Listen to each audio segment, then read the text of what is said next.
जोहार, नमस्कार। आप देख रहे हैं झारखंड न्यूज़ 9 और हमारे बीच में दो शख्स है। एक राजमणि तिड़ू मैडम है और हमारे बीच में नरगिस तिड़ू है जो यहाँ की बीचना गांव की मुखिया है। और सबसे पहले तो दोनों शख्स का हम झारखंड न्यूज़ में स्वागत करते हैं। आपको भी जोहार। जोहार है। और मैडम, मुखिया आप बने हैं, कौन सा सेशन में बने हैं, कब से बने हैं? आपके चैनल के सभी दर्शकों को मेरा जोहार। मैं अपना परिचय बताना चाहूँगी। मैं नरगिस प्रियंका तिड़ू, पंचायत बिचना की मुखिया। मेरा मुखिया कार्यकाल का सेशन है 22 से 27 जी। और चूँकि अब 3 साल हो चुका है, 3.5 साल, अब करीबन हम लोगों का 1 साल कुछ बचा हुआ है, 1-1.5 साल बचा हुआ है। एक महिला होने के नाते क्या क्या जिम्मेवारी है आपको और कितना मुश्किल होता है, थोड़ा हमारे दर्शकों को बताइए। एक महिला होने के नाते तो जिम्मेदारी है, महिला हो या पुरुष हो, जिम्मेदारी तो दोनों का बराबर है, क्योंकि हम लोग, महिला भी एक मुखिया है और पुरुष भी एक मुखिया है। क्योंकि महिला आरक्षण सीट से जीत करके आती है और सामान्य सीट से भी जी। तो सामान्य सीट से जीत के आती है, वो मुखिया का काम ज्यादा होता है, ऐसा नहीं है। जो आरक्षित सीट से जीत के आती है या सामान्य सीट से, दोनों मुखिया का कार्य उतना ही होता है जितना कि एक पुरुष मुखिया का होता है।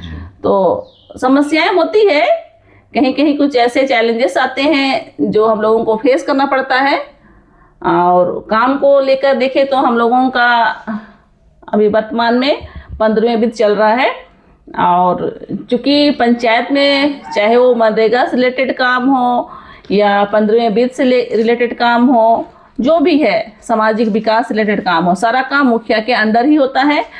और कहीं ना कहीं हर एक काम में मुखिया का अनुशंसा की आवश्यकता पड़ती है और मुखिया के साइन के बिना कुछ भी काम नहीं होता है। साथ ही जो हमारे ग्रामीण क्षेत्र में जो भी ज़मीन से संबंधित बातें आती है और गांव घर में तो एक संस्कृति बना हुआ है लड़ाई झगड़ा, वो भी आता है। तो सारा कुछ का समाधान हम लोग मुखिया ही करते हैं। जब हमसे नहीं हो पाता है तब जाके हम लोग ग्राम सभा का सहयोग लेते हैं और इन सब कामों को हम लोग समाधान करने का पूरा प्रयास करते हैं और होता भी है समाधान। और ग्राम सभा के जो भी मेंबर होते हैं, ग्रामीण होते हैं, वो पूरा सहयोग करते हैं हमें। इस वर्ष पूरे झारखंड में अतिवृष्टि का बहुत बड़ा प्रकोप चला और मुड़ू में भी बहुत सारे घर ध्वस्त हुए। और उस ध्वस्त घर परिवार वाले को क्या सहयोग मिल पाता है आप लोग की तरफ से, वो जानकारी दें। तो अतिवृष्टि के कारण अभी देख रहे हैं हम लोग कि बहुत सारे मकान गिर चुके हैं, चाहे वो कच्चा मकान हो चाहे वो पक्का मकान हो। इससे बहुत ज़्यादा सहयोग हम लोगों को नहीं मिल पाता है, क्योंकि अभी अतिवृष्टि का जो भी सहयोग राशि मिलने का प्रावधान है वो अंचल से मिल रहा है, उसमें 3,500 के आसपास ही मिल रहा है। तो ये सहयोग मुझे नहीं लगता है कि सहयोग है, क्योंकि अगर अतिवृष्टि के कारण घर गिर भी गया है, अगर एक पार्ट का दीवार ही गिर गया है, तो मुझे नहीं लगता है कि उस पैसे से वो घर का मरम्मती हो सकता है। तो मेरा विचार है कि अभी जो भी हम लोग का पूरे देश में प्रधानमंत्री आवास का योजना चलता है और वर्तमान में हमारा झारखंड राज्य में अबू आवास का योजना चल रहा है और वर्तमान में भी अबू आवास रुका हुआ है और सुनने में आ रहा है कि शायद अक्टूबर लास्ट से शुरू हो सकता है। लेकिन मैं ये रिक्वेस्ट करना चाहती हूँ विभाग से कि अभी जो वर्तमान में जो अतिवृष्टि से जिनका घर ध्वस्त हो चुका है, वैसे लाभुकों का नाम चयन करने के लिए हम मुखियाओं को, हम जनप्रतिनिधि कहे तो त्रिस्तरीय पंचायत की जो भी जनप्रतिनिधि है, उनको अधिकार या कहे तो पावर मिलना चाहिए और साथ ही ग्राम सभा को। क्योंकि अभी जो हम लोगों का सूची बना हुआ है अबू आवास का, उसमें सूची हमारे हिसाब से नहीं बना है, वो नंबरिंग किया गया है, वो कैटेगरी जो सर्वे के समय जो कैटेगरी बना था उस हिसाब से हुआ है। तो चूंकि वो टेक्निकल इशू के कारण कभी कहीं ऐसा हो जाता है कि कुछ बहुत ही जरूरतमंद लाभुक हैं उनका नाम नीचे चला गया है और जो बहुत ज़्यादा ज़रूरतमंद नहीं है उनका नाम ऊपर चला गया है। तो वैसे स्थिति में जिनका घर अभी ध्वस्त हो गया है वो बहुत ही ज़रूरतमंद लोग हैं। कच्चा मकान किसका होता है वो तो हम लोग सब जानते हैं। तो वैसे स्थिति में मैं चाहती हूँ विभाग से कि हम लोगों को उसमें कुछ अधिकार मिलना चाहिए, ताकि हम हमारे जो भी ग्रामीण हैं, हमारे जो जनता है, उनको हम लोग सही मायने में लाभान्वित कर सके। क्योंकि सरकार का भी यही है क्या बोलते हैं नारा है कि अंतिम से अंतिम व्यक्ति तक सरकारी योजना को पहुंचाना। तो तब हम लोग मानेंगे अंतिम व्यक्ति तक सरकारी योजना पहुंच रहा है जब हम लोग वाकई में उस चीज़ को हम लोग धरातल पर ला सके। तो मैं यही चाहती हूँ कि हम लोगों को अभी नेक्स्ट जो आएगा ये लिस्ट, तो उसमें हम लोगों को मिलना चाहिए, चाहे वो पीएम आवास हो चाहे वो अबुआ आवास हो राज्य सरकार का। अबुआ आवास जो योजना चला, बहुतों के पास अभी तक अबुआ आवास की कमी है, घर भी टूट गया है। तो वैसे लोगों के लिए क्या योजना आ रही है सरकार के माध्यम से? तो अभी आवास टूट गया उसका तो कुछ योजना नहीं है, वही तो 3000 ही मात्र मिल रहा है, तो उससे कुछ नहीं होने वाला है। वो हम लोग पूरा समर्थन देते हैं पब्लिक का, कुछ नहीं होने वाला है क्योंकि हम लोग एक गांव के हैं, हम लोग जी रहे हैं उस चीज को। हम लोग बस सुन के ये चीज को नहीं अनुभव कर रहे हैं क्योंकि हम उसको डेली जी रहे हैं। तो 3000 से कुछ नहीं होने वाला है। 3000 तक हम लोग कुछ शादी ब्याह में कुछ क्रियाक्रम के लिए हम लोग उस चीज का हम लोग खर्चा करते हैं, तो उससे घर मरम्मत नहीं हो सकता है। तो अबुआ आवास अभी आने वाला है या पीएम आवास आने वाला है, तो उसमें पूरा का पूरा अधिकार प्रतिनिधि को दिया जाए और वहाँ के जो ग्राम सभा है उसको दिया जाए। ये ना कि कोई पदाधिकारी को दिया जाए, उनको नहीं पता है। लिस्ट के हिसाब से कोई किसी को कैटेगराइज नहीं कर सकता है। लिस्ट में अगर मेरा नाम ऊपर है तो ऐसा नहीं है कि मैं गरीब कैटेगरी क्यों, नहीं, वो एक्चुअल धरातल पर हम लोग आके देखेंगे कि वो आदमी का जीवन शैली कैसा है, तब जाके हम लोग उसको रख सकते हैं कि वो किस कैटेगरी में आता है। तब हम लोग जानेंगे वो अमीर कैटेगरी का है या गरीब कैटेगरी का है। एक मुखिया होने के नाते क्या क्या समस्याएं आ रही है आपके पास जो सरकारी प्रावधानों में बीच का रोड़ा बन रहा है, उसमें थोड़ा सा? तो हम लोगों का जो वित्त है 15 वित्त, उसमें जो फंड आता है उससे हम लोग पंचायत क्षेत्र में जैसे नाली, सड़क, वो सार्वजनिक होता है। और जो भी हमारे पंचायत में आंगनबाड़ी केंद्र होते हैं, स्कूल होते हैं, सभी में हम लोगों को काम करना पड़ता है। लेकिन वर्तमान में ऐसा है ना कि कुछ काम नहीं है, सारा काम ठप हो गया। 2 साल से हम लोगों को 1 रुपया फंड नहीं मिला हुआ है। जो हम लोगों को जो 14वें वित्त में कुछ पैसा था, उस पैसा को ही उस समय वो लोग 22 में दिया था, तो उसी पैसा से जो काम होना था हुआ है। और 2 साल से आज तक हम लोगों को पैसा नहीं मिला है, क्योंकि पंचायती राज केंद्र सरकार द्वारा चलती है जी, तो पैसा केंद्र सरकार देती है। लेकिन वर्तमान में 1 रुपया नहीं मिलने के कारण हम लोगों का पंचायत में कुछ काम नहीं हो रहा है। ऐसा नहीं कि मेरा पंचायत, पूरे झारखंड राज्य में किसी भी पंचायत में पैसा नहीं आ रहा है और काम पूरी तरह से ठप हो चुका है। इससे पब्लिक परेशान है। पब्लिक को ये पता नहीं है कि फंड नहीं आ रहा है, तो वो उनका यही मानना है कि ये मुखिया काम नहीं कर रही है, इस तरह का। तो सरकार को इस सब में ध्यान देने की आवश्यकता है कि जब हम लोगों का एक स्लोगन बना हुआ है कि अंतिम से अंतिम व्यक्ति तक सरकारी लाभ को पहुंचाना, तो पूरा नहीं हो पा रहा है। तो मैं गुजारिश करती हूं सरकार से कि आप इस पर पहल कीजिए, शुरुआत कीजिए कि ये जो पैसा हमारा रुका हुआ है 2 साल का, कम से कम उसको तो रिलीज कर दे, ताकि जिस उम्मीद से लोग हमें चुने हैं कि हाँ हम लोग इस सत्र में इस तरह के लाभ से लाभान्वित होंगे, तो वो पूरा होना चाहिए। गांव को विकास करने के लिए मुखिया फंड में कितना राशि आती है, थोड़ा हमारे दर्शकों को बताइए। तो क्योंकि हमारा जो मोरू प्रखंड है उसमें कुल 16 पंचायत है और उसमें से बिचना पंचायत भी है। ये जो फंड होता है वो पंचायत का क्षेत्रफल और जनसंख्या के हिसाब से आता है। ऐसा नहीं है कि जो बड़ा पंचायत है उसमें भी मेरे कम पंचायत का जो भी इसका ठीक है, ऐसा नहीं है कि जो छोटा पंचायत है उसके पास ही पैसा बड़ा पंचायत के हिसाब से आता है, ऐसा नहीं आता है। वहाँ का जो क्षेत्रफल है उसके हिसाब से पैसा आता है, तो उसी के हिसाब से काम होता है। तो कभी कभी जो भी हमारे जनता इस चीज़ को लेकर भ्रमित हो जाते हैं या परेशान हो जाते हैं कि बगल वाले पंचायत में इतना काम हो रहा है और हमारे पंचायत में काम नहीं हो रहा है, तो इसको लेकर लोग परेशान रहते हैं क्योंकि उस चीज़ को स्पष्ट नहीं है कि उनका पंचायत में कितना पैसा आ रहा है। तो चूंकि मेरा मुखिया बनने के बाद मैं सभी को ये स्पष्ट कर दी हूँ कि आपका पंचायत का क्षेत्रफल के हिसाब से आपको पैसा आएगा तो काम भी उतना ही होगा। तो पैसा क्षेत्रफल जनसंख्या के हिसाब से आता है। एक सवाल मैं पूछना चाहता हूँ कि कोलेबिरा एरिया तरफ मैं गया हूँ रिपोर्टिंग करने के लिए। वहाँ आप अगर उस कोई भी रोड में जाइएगा ना तो अबू आवास मिलेगा या पीएम आवास का आपको दर्जनों घर दिख जाएंगे, लाइन लाइन। लेकिन जो खूंटी का जो हमारा प्रखंड है उसमें अबू आवास इतना लेट होकर के काम क्यों हो रहा है, क्या कारण है इसका, थोड़ा प्रकाश डालिएगा। तो अबू आवास अभी 2023 में सर्वे हुआ था अबू आवास का, और उसका 3 किस्त में घर आया है, 3 ही बार घर आया है, तो चौथा बार आने का था तो वो नहीं आया है। तो जितनों को मिलना था, क्योंकि आवास भी वहाँ का जो भी वहाँ जो जनजाति या जाति निवास करते हैं उसके साथ आता है जी। तो जिस क्षेत्र में अगर मान लिया पंचायत में अधिक परसेंटेज में एसटी है और जितने परसेंट जिस जाति का जिस परसेंटेज में होता है उस हिसाब से आवास आता है जी। तो एसटी और एससी को मिला के आवास आता है जी, टारगेट मिलता है, और ओबीसी का अलग आता है और जनरल का अलग आता है। तो इसलिए अबू आवास का अभी तक जितना मिलना था वो मिला हुआ है। लेकिन पीएम आवास का क्या है कि पीएम आवास का सर्वे 2011 में हुआ था जी। तो 2011 का जो भी जनगणना हुआ था, सर्वे हुआ था, उस हिसाब से अभी आवास धीरे धीरे आ रहा है। जिनको मिलना था वो मिल गया है, लेकिन अभी जो बच्चा कुचा लिस्ट में नाम था, जो अभी मेरा मुख्य कार्यकाल जो आया है उसमें भी आ रहा है, तो धीरे धीरे आएगा तो वो हो जाएगा। जी। आप एक मुखिया होने के नाते आप एक टीचर भी है ना, मनरेगा में टीचर है, और क्या क्या है में है, थोड़ा हमारे दर्शकों को भी बताइएगा। हाँ, मुखिया होने के साथ साथ मैं एक ट्रेनर भी हूँ जी।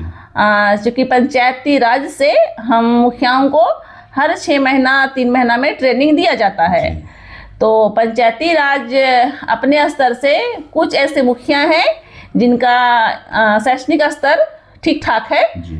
योग्यता, तो वैसे मुखियाओं का वो चयन किए, उनको अपने स्तर से वो क्या बोलेंगे टेस्ट लिए, तो जो सफल रहे वैसे मुखियाओं को पंचायती राज ट्रेनर बनाए हुए हैं। तो उस ट्रेनर में खूंटी जिला की मैं भी एक ट्रेनर हूँ, मनरेगा का ट्रेनिंग देती हूँ, और जो महिला सशक्तिकरण उसको लेकर देती हूँ, 15वें वित्त को लेकर देती हूँ, और अभी वर्तमान में OSR स्वयं का राजस्व जी उसको लेके ट्रेनिंग देती हूँ। तो मैं वर्तमान में एक ट्रेनर हूँ, तो मैं बीच बीच में कहीं कहीं बाहर टूर करते रहती हूँ, वो टूर मेरा पंचायती राज से ही होता है। अच्छा, कितना स्टेट घूमे हैं मुखिया के माध्यम से, ट्रेनिंग के माध्यम से? हाँ, तो मुखिया बने हुए में मैं रांची तो हमेशा पंचायती राज तो जाते रहती हूँ, बिहार मतलब अच्छे इंस्टीट्यूट में जाने का। बिहार में कहाँ जाते हैं? बोध गया IIM जी, और फिलहाल में दिल्ली भी गई हूँ, फिर अभी हैदराबाद भी गई थी, तो 3 ही स्टेट घूमी हूँ। फिर अभी हो सके तो अभी कुछ लिस्ट बन रहा है, तो नेक्स्ट ट्रेनिंग के लिए मैं हो सके तो छत्तीसगढ़ रायपुर जाने वाली हूँ जी। क्या लाभ प्राप्त होता है अगर ट्रेनिंग करने जाते हैं? एक मुखिया को अगर ट्रेनिंग मिलता है उसका जो रिटर्न आता है वो थोड़ा उसमें प्रकाश डालिएगा। हाँ, तो पंचायती राज का जो अपना जो एक मानसिकता था या विचार था, कहेंगे विचार था कि एक मुखिया ही अच्छी तरह से समझा सकता है, क्योंकि चूंकि ट्रेनर तो बाहर राज्य के होते हैं, तो हो सके वो जो ट्रेनर आएंगे वो यहाँ का जो भाषा है उससे परिचित नहीं है।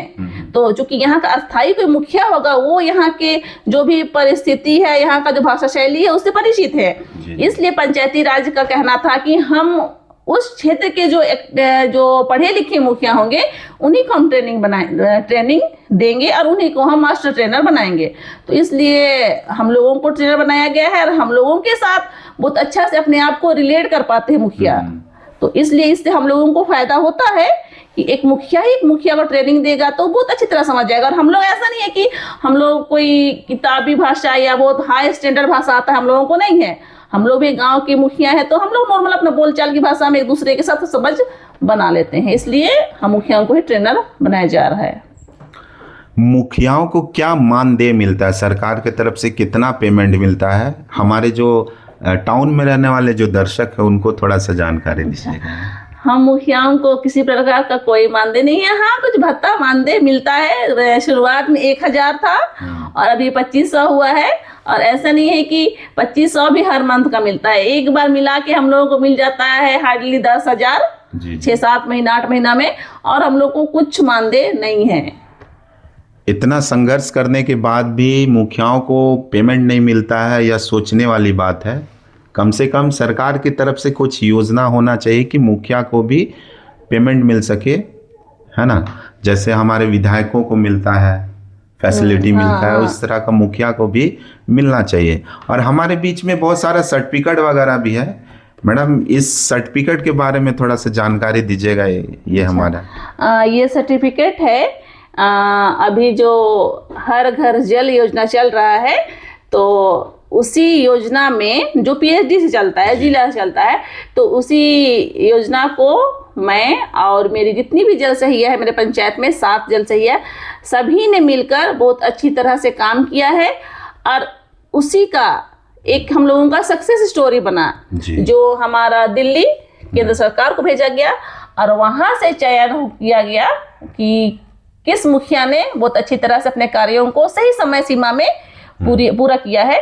तो उसी लिस्ट में मेरा नाम भी शामिल था। अपने उत्कृष्ट कार्यों के लिए मुझे भी 26 जनवरी में दिल्ली बुलाया गया था, जहां राष्ट्रपति महोदया झंडोत्तोलन कर रही थी इंडिया गेट में, तो वहीं हमको बुलाया गया था। तो वहीं पर ये प्रशस्ति पत्र मिला है और ये है स्पेशल गेस्ट के रूप में बुलाया गया है, तो वहीं पर ये छोटा सा गिफ्ट मिला हुआ है। और साथ ही हम लोगों का पंचायत में जो पाई 2.0 का जो भी फॉर्मेट डाटा अभी कलेक्ट किया गया था, तो उसमें भी मैं अपने जिला में फर्स्ट आई थी। लेकिन उसका प्रशस्ति पत्र मैं नहीं ले पाई, क्योंकि मैं कुछ दूसरा ट्रेनिंग के लिए मैं रांची गई हुई थी, तो नहीं मिल पाया। तो मौखिक रूप से मुझे बताया गया कि हाँ, आप जिला में अच्छा काम किए हैं, तो पाई में तो आपको प्रशस्ति पत्र दिया गया है। तो ये छोटा सा गिफ्ट मिला हुआ है। भगवान बिरसा मुंडा की पावन धरती में एक गांव ऐसा है बिचना, और उस बिचना में एक महिला मुखिया है जो इतना अच्छा काम कर रही है अपने क्षेत्रों में, और बहुत सारे अवार्ड को भी जीत रही है। खूंटी का नाम रोशन कर रही है। अगर दिल्ली जाती है और वहाँ पे इनके कामों को सराहना किया जाता है, दिया जाता है, और इस तरह का मेडल और प्राइज़ वगैरह आता है, तो ये हमारे खूंटी जिला के लिए बहुत बड़ी बात है। और हमारे बीच में एक दीदी है, वो जल सहिया है। आइए इनसे भी रूबरू होते हैं। दीदी, जल सहिया का क्या क्या काम होता है, थोड़ा बताइएगा। सबसे पहले तो मेरे तरफ से जोहार। और बिचना पंचायत गांव गम्हरिया के हम जल सहिया है। और जल सहिया का जो काम है, हमारे गांव में जो शौचालय के ऊपर और अभी जो चल रही थी सरकार के द्वारा जल जीवन मिशन के तहत हर घर नल का कनेक्शन दिलाना, तो इस तरह हम लोग जल सहिया का काम होता है। हर गांव में जल के संबंधित, शौचालय के संबंधित, जिसके पास जिसके घरों में शौचालय नहीं, तो उसको सरकार के द्वारा दिलाना।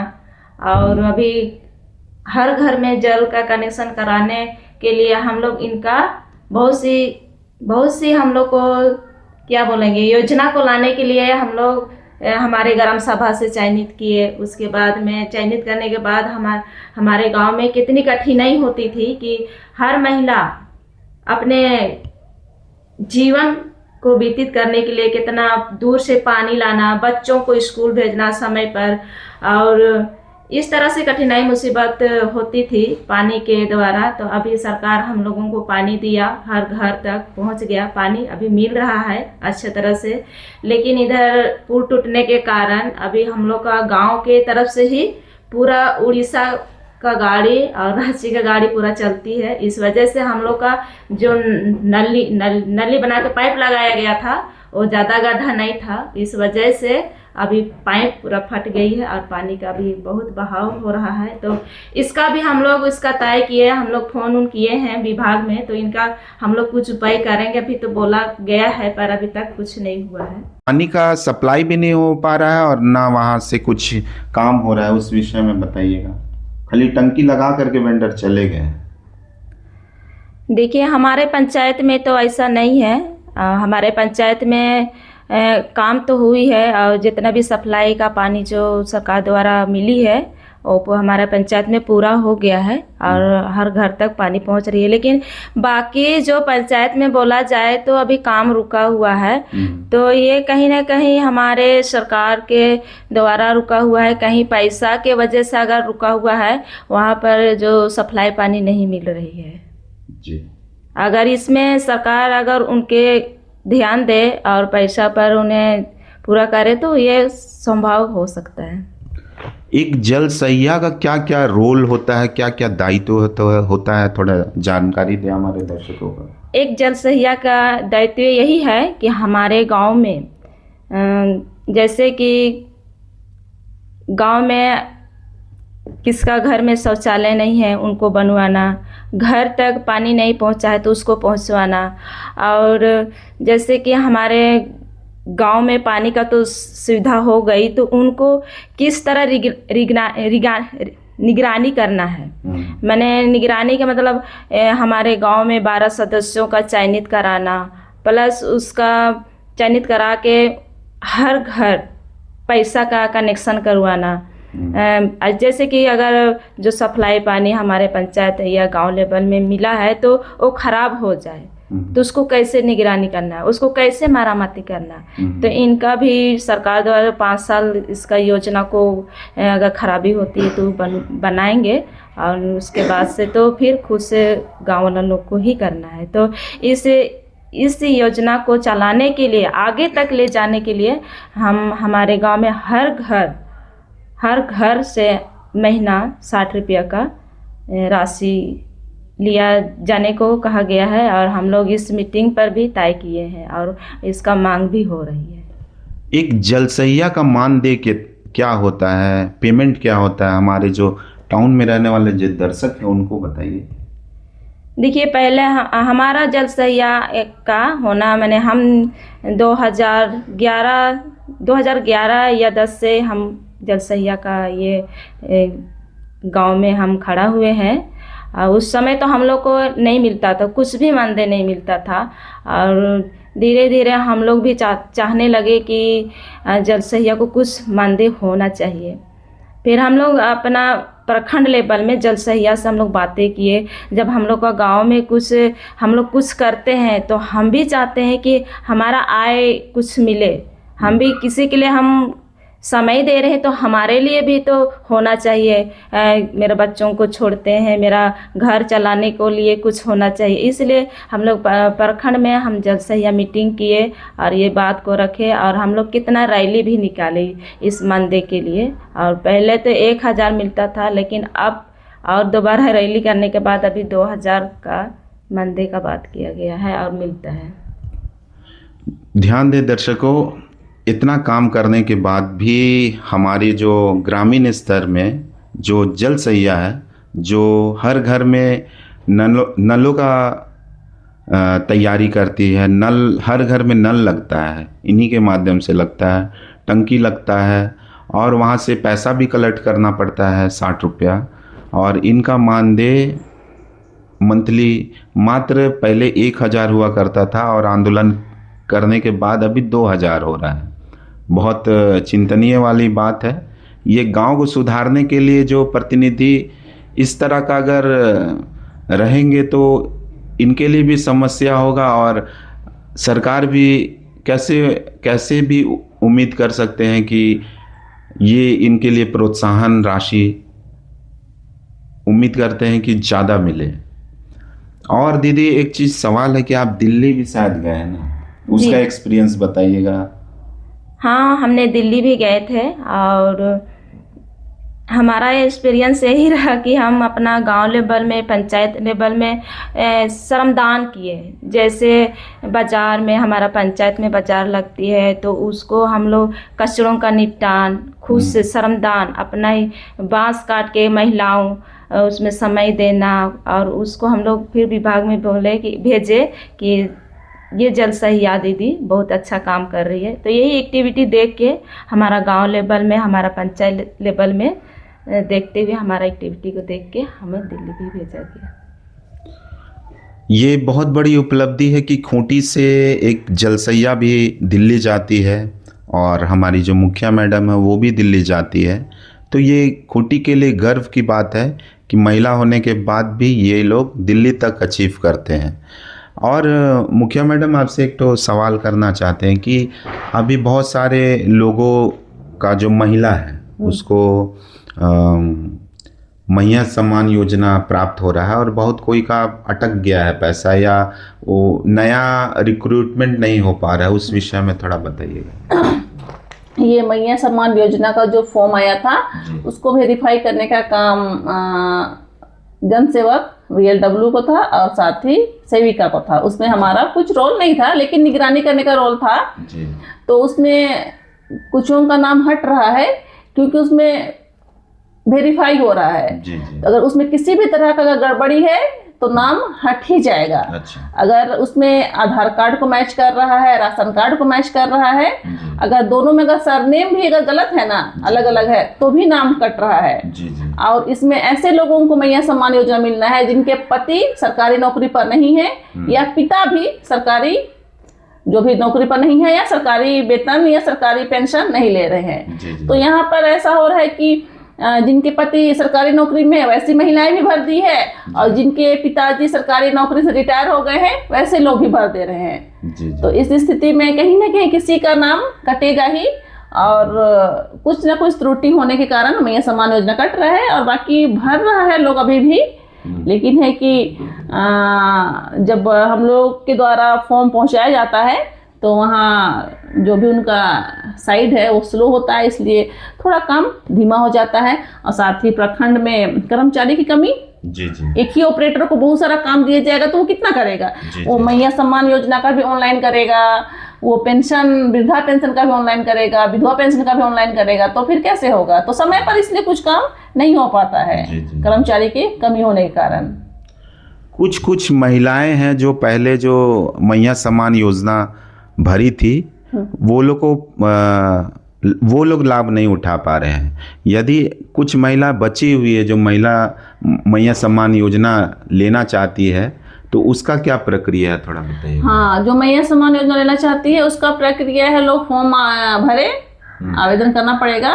तो उसके लिए उनको वही जो प्रोसेस है VLW का अनुशंसा और सेविका का अनुशंसा, फिर वो लोग फॉर्म को वहाँ जमा कर सकती है। नई महिलाओं को किनसे मिलना होगा? नई महिलाओं को मिलना तो मुखिया से जानकारी, चूंकि हम लोग एक प्रतिनिधि है पंचायत के तो हम लोग से मिल सकते हैं, लेकिन उसके बाद वो VLW जो जनसेवक होते हैं उनसे मिलेंगे, फिर सेविका से मिलेंगे, फिर सेविका दीदी ही उनका फॉर्म को वहां तक पहुंचा के जाएंगे या फिर VLW। क्योंकि पंचायत में पंचायत सचिवालय इसलिए ही बनाया गया है कि जो भी उस पंचायत क्षेत्र के ग्रामीण है वो पंचायत से प्रखंड तक ना पहुंचे, उनका सारा काम प्रखंड में ही होना है जी। चूंकि मुखिया एक अध्यक्ष होता है पंचायत का और उनका सचिव होता है जो सचिव महोदय जी। तो अभी के समय में ऐसा नहीं है कि मुखिया बस अध्यक्ष ही बना हुआ है, मुखिया सचिव भी बनता है। मुखिया जो भी फॉर्म आता है पंचायत से वो कलेक्ट करता है और खुद अपना बैग में डाल के वो प्रखंड तक जाता है। वो मैं खुद करती हूँ, ऐसा नहीं कि मैं सचिव पर ही आश्रित रहूंगी, हाँ सचिव महोदय जी आप फॉर्म को लीजिए पहुंचे, ऐसा नहीं है। क्योंकि वो हमारे लोग हैं, हमारे लोगों को सही समय में अगर सरकारी लाभ ना मिल पाए वो हमारे लिए दुख की बात है। तो इसलिए वो सचिव महोदय और सेविका से वो लोग मैया योजना संबंधित बातें कर सकते हैं। सुनने में आ रहा है कि महिला सम्मान योजना जब से लागू हुआ है तब से वृद्धा पेंशन रुक गया है, तो उस पे आप प्रकाश डालें कि सही में रुका है कि नहीं रुका है। आप थोड़ा तो वृद्धा पेंशन अभी मिल रहा है। देखिए कुछ समय ऐसा होता है ना कि वृद्धा पेंशन, कुछ पेंशन होता है सर्वजन पेंशन वो झारखंड सरकार के होता है, कुछ पेंशन होते हैं केंद्र सरकार के। तो दोनों में कुछ पैसा केंद्र देते हैं, कुछ पैसा राज्य देते हैं। तो कुछ समय के लिए कुछ थोड़ा बैलेंस गड़बड़ाने से तो होता ही है, लेकिन पैसा आ रहा है। जो भी मैं पंचायत विजिट करती हूँ फील्ड में तो मैं पूछते रहती हूँ वृद्धा या विधवाओं से कि आपका पेंशन रुका हुआ है, तो ऐसा तो नहीं है। मतलब 1-2 महीना के लिए ब्रेक होता है जी। लेकिन मिलता है। और सही मैंने 5 महीना 2-3 महीना जिसका नहीं आता लंबा तो उसका कुछ त्रुटि आ जाता है और वही बोले सिस्टम कभी कभी हैंग कर जाता है। तो वैसे स्थिति में कुछ सपोर्ट नहीं करने की वजह से वो रुक जाता है बाकी कुछ कुछ भ्रम लोग छोटा छोटा बात का फैला देता है, तो ऐसा नहीं है। अगर किसी को कुछ परेशानी होता है इस पेंशन विधवा या वृद्धा से संबंधित, तो अपने क्षेत्र के जो भी प्रतिनिधि उनसे मिले और उसे वो क्लियर हो सकते हैं कि पैसा किस लिए रुका है। उन लोगों का अफवाह पर विश्वास ना करें। एक सवाल दीदी आपसे हम पूछ रहे हैं, बहुत से सारा एरिया है, जैसे खूंटी का बहुत सारा क्षेत्र है जहाँ पे डीप बोरिंग करने से भी पानी नहीं प्राप्त होता है, तो वैसे एरिया में पानी का सप्लाई कैसे करना चाहिए और कैसे वो संभव हो सकता है? जहाँ पर अगर बड़ा डीप बोरिंग अगर कर रहा है तो वहाँ पर पानी का सप्लाई स्रोत नहीं है, तो छोटा छोटा डीप बोरिंग का अगर अच्छा स्रोत है तो छोटा छोटा डीप बोरिंग कर सकता है, उससे भी गांव का सुविधा पानी के लिए हो सकता है। तो आज हम बिचना गांव में मुखिया मैडम से भी मिले और जलसैया से भी मिले, और ये अपने क्षेत्र में ग्रामीण असुविधाओं में जितनी भी बीच में पत्थर पड़ रहे हैं वैसे समस्याओं का निदान करने के लिए जलसैया होती है और मुखिया होते हैं। ये अपने क्षेत्र को अपने जो इनका जो कार्य है इनके द्वारा पूरे क्षेत्र का विकास इन्हीं के माध्यम से होता है, और उम्मीद करते हैं जो भी मानदेय है उसको बढ़ाया जाए ताकि ये अपने क्षेत्र में ज़्यादा से ज़्यादा विकास कर सके और ज़्यादा से ज़्यादा ग्रामीण लोग उसका फ़ायदा उठा सकें।